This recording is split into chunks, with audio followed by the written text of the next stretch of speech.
Lo más inquietante de un imperio no es cuando sus enemigos lo amenazan desde afuera, sino cuando cree que nada puede destruirlo. En los últimos 500 años, 3 superpotencias distintas se miraron al espejo y dijeron exactamente lo mismo.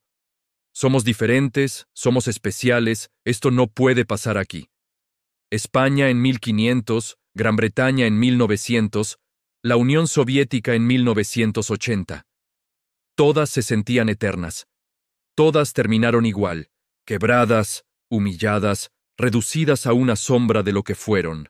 Y en 2025, Estados Unidos está siguiendo la misma secuencia, casilla por casilla, como si alguien hubiera sacado el guión del cajón, lo hubiera desempolvado y lo estuviera ejecutando otra vez. Para entender lo que está pasando hoy, hay que mirar 3 escenas del pasado. Primero, España hacia 1590.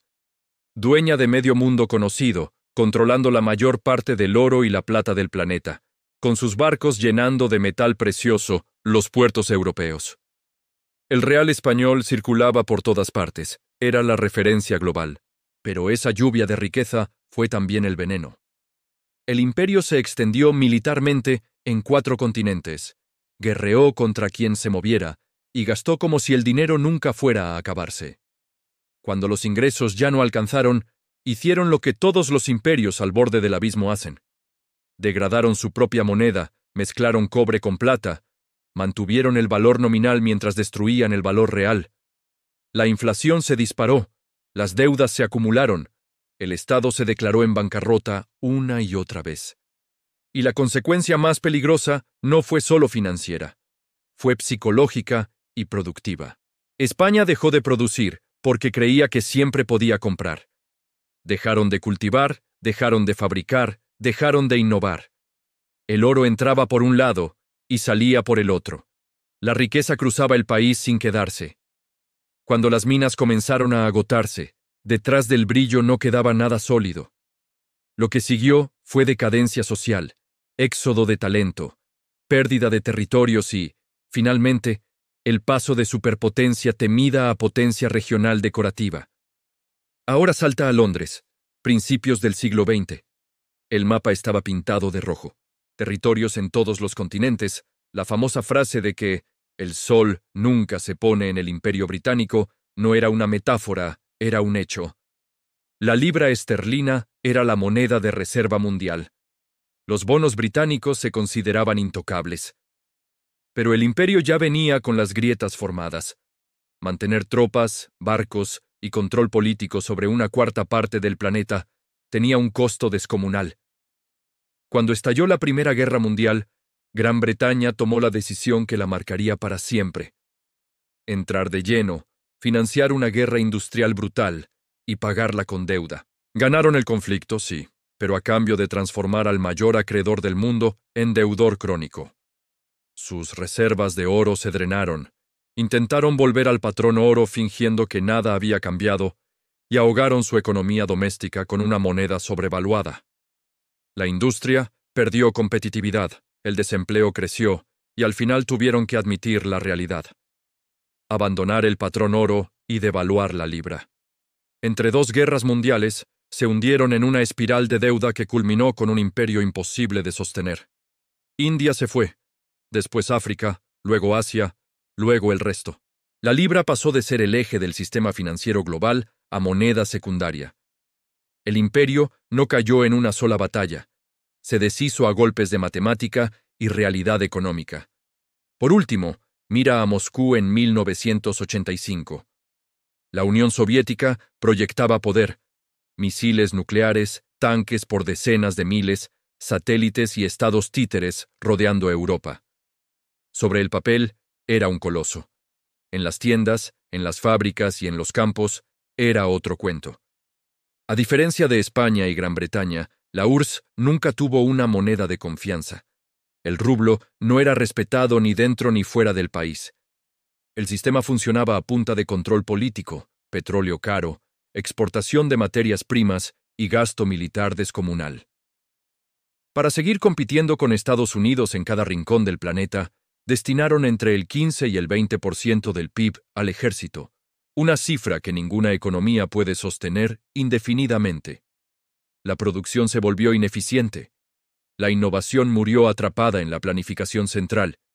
La agricultura colapsó tanto que tuvieron que importar granos, siendo una potencia agrícola potencial. Mientras el petróleo mantuvo un precio alto, pudieron ocultar el agujero. Cuando los precios cayeron y las reservas de oro comenzaron a acabarse, la máscara se cayó. En cuanto el bloque de Europa del Este se desmoronó, quedó claro que el centro estaba vacío. Menos de 1000 días después de la caída del muro de Berlín, la Unión Soviética dejó de existir sin una invasión directa, sin una derrota militar clásica. Fue una implosión económica que arrasó de golpe con un imperio nuclear. Si conectas estas tres historias, no estás viendo anécdotas aisladas, estás viendo un patrón. Primero, la sobreextensión. Un aparato militar y de compromisos externos que consume más recursos de los que la economía real puede generar. Segundo, la manipulación o degradación de la moneda, ya sea mezclando metales, forzando un tipo de cambio artificial o imprimiendo dinero sin respaldo. Tercero, la espiral de deuda. Pedir prestado para pagar guerras, promesas internas y déficits permanentes. Cuarto, el vaciamiento productivo. La nación deja de ser una máquina de producción y se convierte en un centro de consumo financiado con deuda o privilegios monetarios. Quinto, la decadencia social. Crimen, fragmentación, pérdida de cohesión, fuga de talento, desconfianza generalizada. Después vienen las dos fases finales, la pérdida del estatus de moneda de reserva o de confianza internacional y, por último, el colapso abierto, rápido y humillante. Esa secuencia ha matado imperios más de una vez, y ahora mismo Estados Unidos ya ha traspasado la mitad del recorrido. Al mismo tiempo, la base del sistema, el dólar, dejó de estar anclado al oro hace décadas. Desde entonces, la expansión de la oferta monetaria ha sido masiva. Las cifras de dinero creado en las últimas décadas, y en especial desde 2008 y 2020, no tienen precedentes. El resultado se siente de forma lenta pero constante: pérdida de poder adquisitivo, necesidad de más deuda para sostener el mismo nivel de vida, activos inflados artificialmente. No hace falta mezclar cobre con plata para destruir una moneda. Basta con multiplicar los billetes hasta que la confianza se desgaste. A eso se suma una deuda pública que ha superado con creces el tamaño de la propia economía. Año tras año, el déficit se vuelve estructural, no coyuntural. Cada ejercicio fiscal se financia pidiendo más prestado, y los intereses se comen una porción creciente del presupuesto.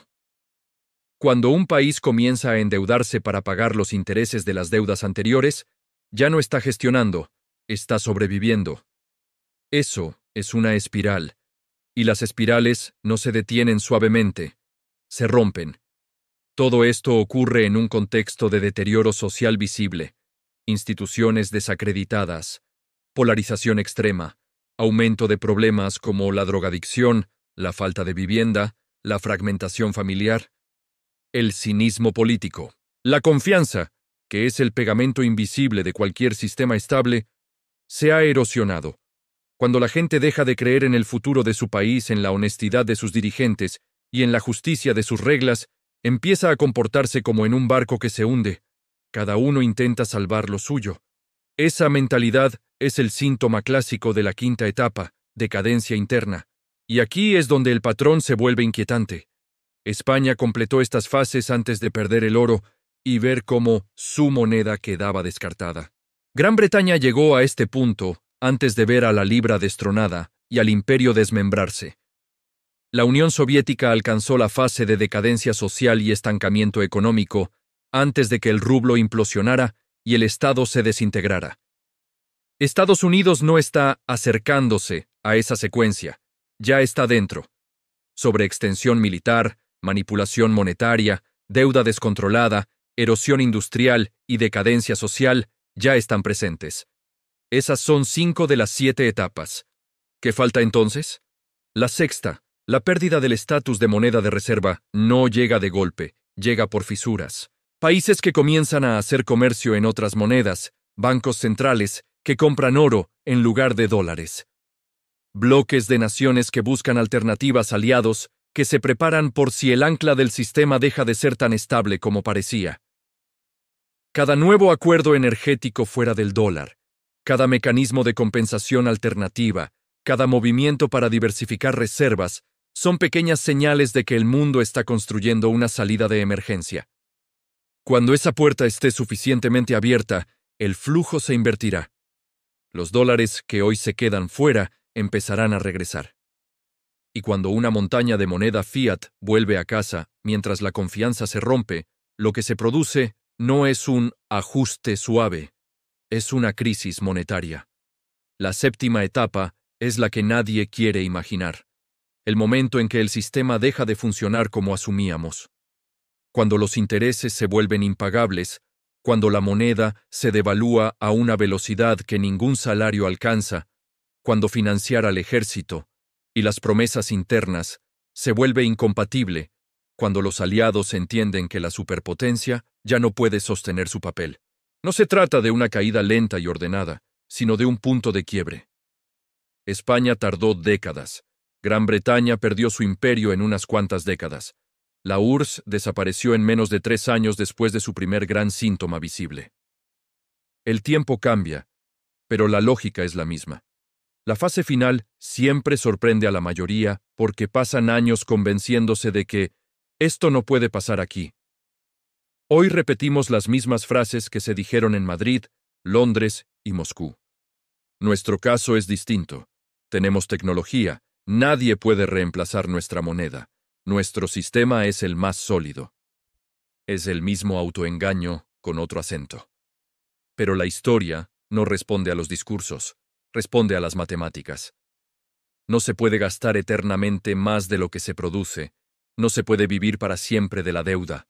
No se puede destruir el tejido productivo sin consecuencias. No se puede degradar la moneda infinita veces sin pagar el precio. Los imperios no mueren porque un enemigo los convence. Mueren porque su propia aritmética los condena. Si entender esta secuencia te hizo ver el presente con otros ojos, no es para que entres en pánico, sino para que dejes de vivir en fantasías. Lo que viene no se explica inventando historias nuevas, se explica leyendo con rigor las viejas. Las respuestas no están escondidas en el futuro. Están escritas en los colapsos de España, de Gran Bretaña y de la Unión Soviética. Y si quieres entender qué puede pasar cuando las etapas 6 y 7 se activen, vas a necesitar mirar hacia atrás con brutal honestidad. Porque la historia no se repite palabra por palabra, pero sí rima. Y ahora mismo, la melodía ya la conocemos.